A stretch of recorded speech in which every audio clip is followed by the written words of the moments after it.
I'll do some editing later. So Wellington, it was really interesting. I came to Ecuador, Quito, and I was just kind of walking, and I saw your store open, and I began to talk to you. And what really surprised me was that I thought you were an American or someone who lived in New York or something. So I was interested to learn that you actually thought yourself English, which compared to all the other people I've spoken to in Quito, your English is possibly the best.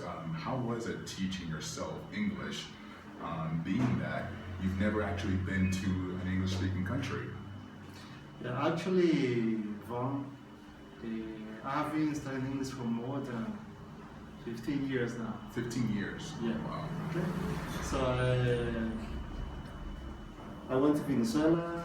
I studied an English course over there. Mm-hmm. And after that, I started teaching because I realized that the best way to improve your English is when you teach. Sure, that is true. Okay? That is true. So I was teaching for a while, and then I decided to enter the university. I went to the university. I spent 5 years over there. And in the meantime, I continued teaching for a living. Understood. Okay? And teaching myself, because when you go to a place and you just keep what you get in the place, it is not enough. You need to do something else in order to improve. Okay? So while teaching at the university, I was preparing myself in order to be at the top of my game. Got it. Okay. Very well. And no, it's absolutely amazing because in terms of actually teaching people, you're absolutely right. The best way to learn is to actually go ahead and start teaching.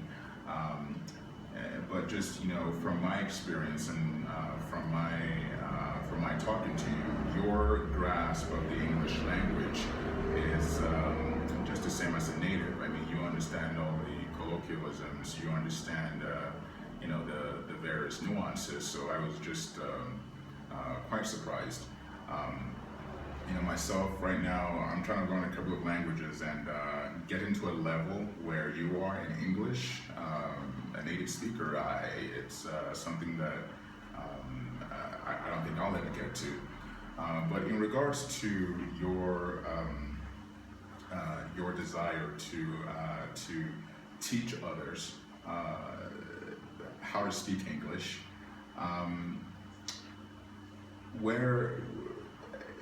as I was thinking about it, I was thinking, that you would be the prime example, the best person, the best model, the best teacher to teach people, because, you're not a native speaker, but you speak like a native speaker, you understand like a native speaker, and what's more important is that you know the struggles that the students are going to be facing.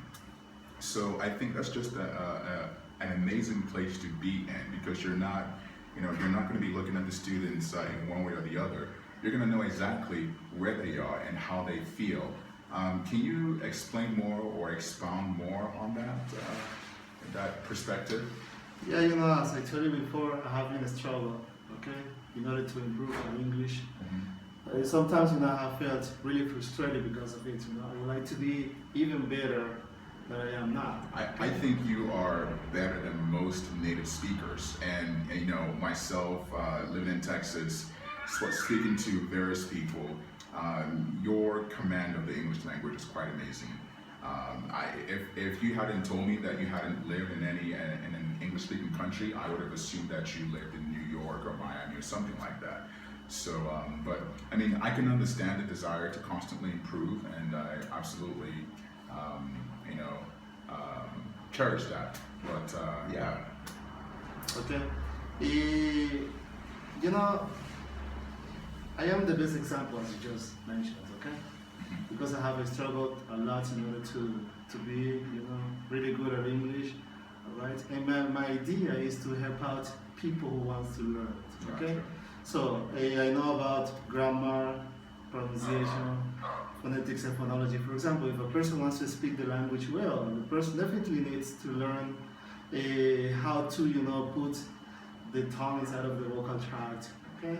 So, for example, in the consonants, in the alphabet, we only have 26 letters, okay? But when we want to produce sounds, there are 44 sounds that we have to produce in the vocal tract. So we need to put determine a specific place inside of our mouth in order to produce the sound properly. If not, then we are going to be, awkward or misunderstood by native speakers, especially.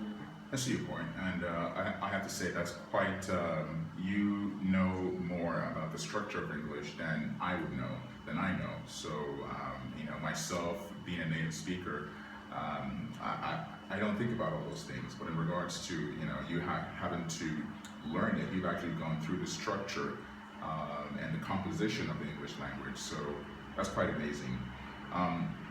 In regards to your students, the students who you are going to be teaching, I just want you to tell me, because I know we've talked about this briefly, but what do you think you will be bringing them in terms of value? What value will you bring them? And I think we mentioned this, that you have a very unique perspective, but just in your own words, where do you think that value will be for them? Confidence. Okay?